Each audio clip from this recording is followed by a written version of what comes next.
Welcome back, folks. I hope it's been an interesting journey so far with us and you're getting value out of all our videos on home buying. A lot of people ask me why I even do this. You guys are the reason. You want to make a smarter home buying decision and you're putting in the effort to equip yourself with the right knowledge. Thank you for that. Today we are going to talk about design of a property. So what is design really? Is it about the fancy interiors? Is it about the floor plans? Or is it about ventilation?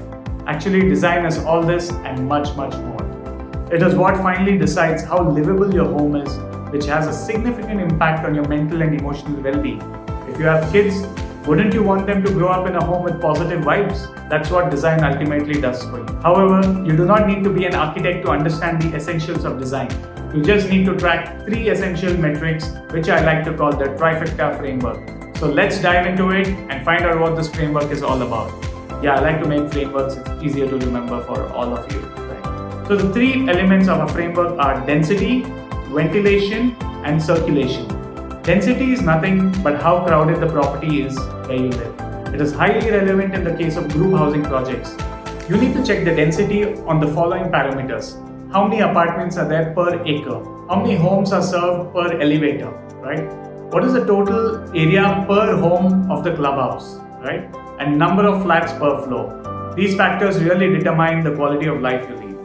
Ventilation, on the other hand, is how light and air enter through your house. The importance of this cannot be overemphasized. It basically determines the positive vibes of your house. So if you're wondering whether your dream home has sufficient natural light and ventilation, here are some helpful tips to help you during a site visit. Check out the orientation of the windows using a compass. All directions are okay except for north, because you get diffuse light coming in from the north. Use apps like lux meter or light meter to measure the lux levels within the rooms. Ensure you are checking at extreme ends of the rooms and not right next to the window. At least 100 lux is recommended for good light in the house. Also make sure that any artificial light sources are switched off before conducting these assessments to ensure accurate measurement of natural light and ventilation. For ventilation, also there's another simple thumb rule. The opening area of the windows should be at least 20% of the area of the room. So suppose the room is 100 square feet, the opening area should be at least 20 square feet. By following these tips, you can easily assess the availability of natural light and ventilation in your desired space, helping you create a very comfortable and well-lit home.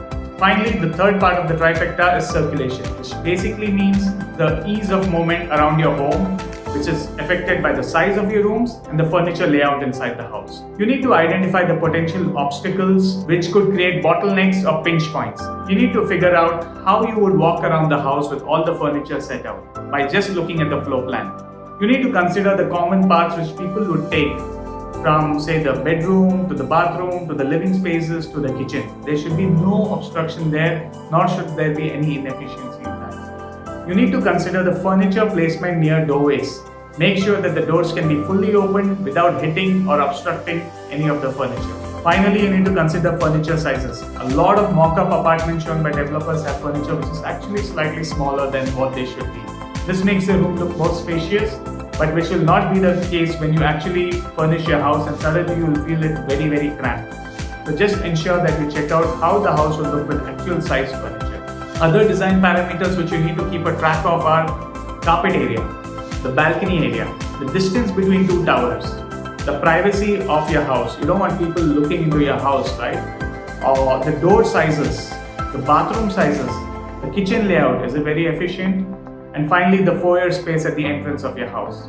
If you follow these simple tips when you're evaluating the floor plan of a house, I can guarantee you that you will have a far superior floor plan and a far superior living experience when you actually move into the house. Did you enjoy this? Watch out our next video. It's going to be all about, I'll let you know in the next video. Cheers.